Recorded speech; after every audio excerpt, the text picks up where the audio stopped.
Guys, it's your girl, Lady Lydia, and I am coming to you with one of the best, if not the best, pineapple pound cake recipe. And you know it's got to be topped with one delicious glaze, and that is a cream cheese pineapple glaze. So, without further ado, let's get into baking this cake. So, as you can see, we're going to go ahead and mix in our butter, our sugar, our flavor, and our eggs. Of course, all of these ingredients are going to mash together along with the flour and the cream to make a delicious cake. So I'm going to go ahead, stop talking, and let's get into baking this cake.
How we want our butter and sugar mixture to look. Fluffy and white like ice cream. So now we're going to scrape the bowl and we're going to get ready to add in our eggs.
right, now that we've mixed in the batter, now it's time to add the pineapple. So I've used 1.5 cans of crushed pineapples. However, I drained it really well to make sure there's not a lot of juice, barely any juice, I would say, at all. And so, as you can see, I didn't add flour to my pineapples. You don't have to do that as long as you make sure that all of the juices are out of there. Now, one of the cans was crushed and the other can was half. So what I did is I broke them up a little bit in a food processor or blender, just to kind of like, make them smaller. But make sure you get most, I would say 90% of the, or 95% of the juice out of the pineapples, and then you add it into the batter. So now we are mixing this up together, and then the next step is to put it in the oven, allow it to bake. I baked mine for 1 hour and 15 minutes. Depending on your oven, it could be 1 hour and 15 to 120.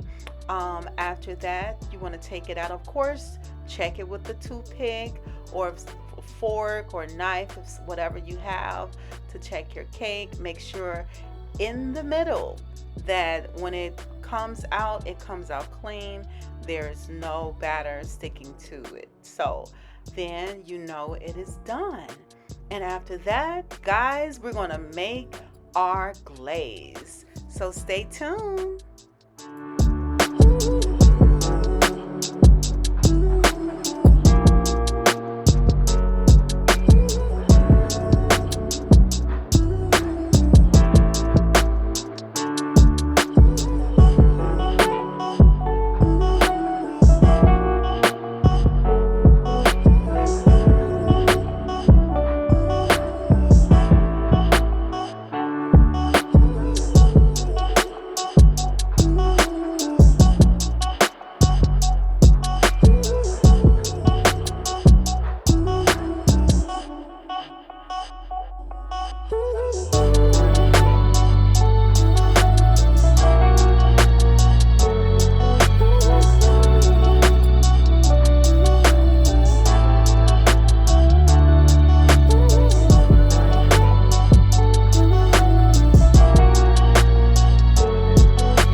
As you guys can see, the glaze was pretty easy to make.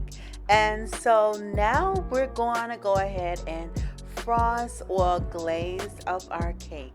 Now the little spots you see is because of this delicious pineapple fruit cake that is a little difficult sometimes to come out of the pan, but nevertheless, the glaze will make it look pretty again. So yeah, look at this. Doesn't it look pretty? Such a beautiful cake. But baby, it tastes even more delicious. And so as you can see, we are just about done. We're just going to cover up some of the little spots. And baby, this cake is ready to be devoured. Listen, this cake is one of the most moist, delicious fruit cakes I have made so far. So I encourage you guys to try this cake. You will not regret it, especially this frosting. And I really appreciate you guys for watching. Thank you so much and take care.